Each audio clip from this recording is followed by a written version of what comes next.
Radar Borneo sedang berada di Pengadilan Negeri Bengkayang, Kabupaten Bengkayang, Provinsi Kalimantan Barat, menyikapi masalah kasus PT Jo yang notabene dibakar.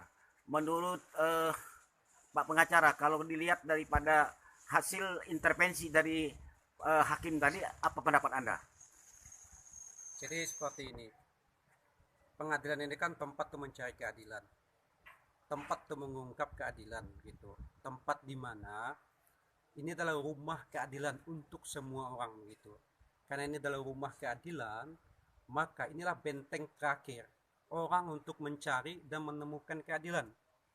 Itu sebenarnya yang menjadi substansinya.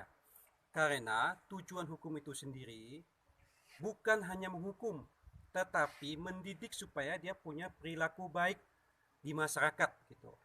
Kalau dihubungkan dengan kasus ini, kami mensinyalir ini kan kasus yang diada-adakan gitu.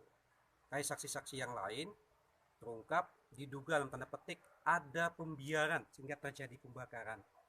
Lalu ditangkaplah ada sekitar 19 orang begitu dengan berbagai macam tuduhan.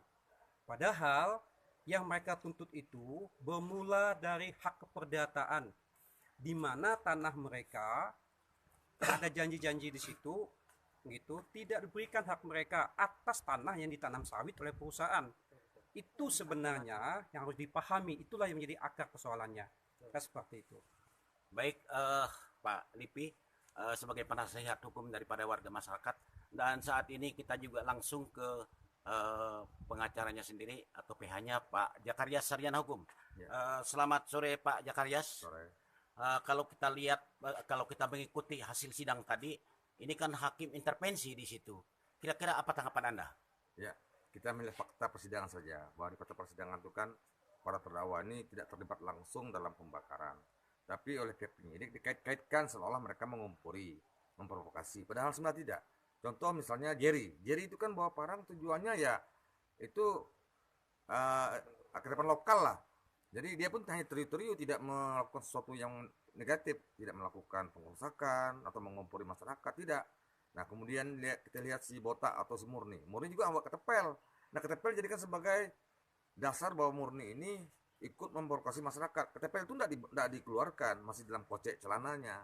Atau masuk si Mulyadi. Mulyadi juga sebenarnya di fakta persidangan tidak tahu menau. Dia bahkan sebelum kebakaran sudah turun ke bawah. Artinya dia tidak terlibat langsung dalam pembakaran.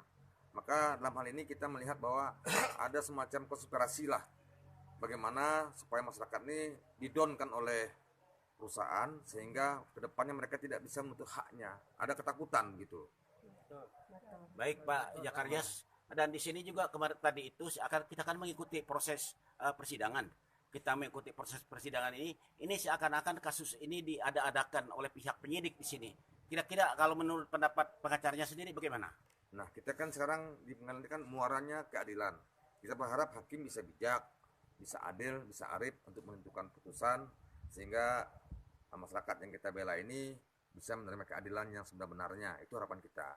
Karena memang akhir daripada keadilan itu kan di pengadilan. Kita berharap pengadilan ini tidak menjadi corongnya perusahaan, tidak menjadi corong pihak-pihak ketiga, tapi betul-betul bicara keadilan. Baik Pak Jakaryas, intinya di sini bahwa perusahaan ini jangan mengatur hukum lah dan jangan intervensi. Kalau memangnya kasus itu benar dibenarkan, kalau salah disalahkan. Demikian pemirsa, silahkan berkomentar Ibu nih. Bu.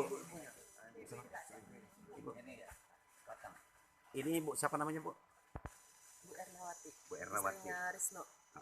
Dengan kasus ini kan kalau kita ikuti perkembangan tadi kan seakan-akan kasus itu diada-adakan. Kira-kira menurut pendapat Ibu seperti apa Bu?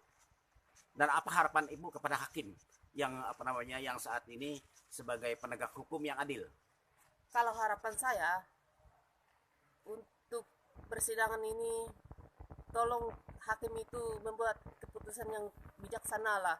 Jangan sampai menitik beratkan permasalahan ini sama kita. Karena akar permasalahan ini bukan dari kita, Pak. Ini semuanya dari PT Jo. Kita sebenarnya tidak pernah beraksi yang maunya terjadi seperti itu. Kita maunya hak kita yang dipenuhi, yang kita tuntut selama ini. Itu ya Bu ya. Iya. Ibu nih bang, ada bang. Ibu yang tua nih. Ada Bu. yang sebelahnya 5.000. Kira-kira Bu, gimana pendapat Ibu dengan kasus ini? Ini kan seakan-akan ada kriminalisasi kasus di sini ya. Kriminalisasi kasus ini. Aku nuntut aku nak nyaratnya ke Petejo lalu degarap kan kainuku. Hmm. Narima asile pun kuina. Artinya lahan Ibu punya surat menyurat lengkap, Lengkap. diambil Oleh tanpa sepengetahuan Ibu Bu ya. Iya. Baik, terima kasih. Pemirsa, dimanapun Anda berada, silahkan share dengan teman-teman yang ada di seluruh pelosok tanah air, atau berikan komentar, jangan lupa subscribe.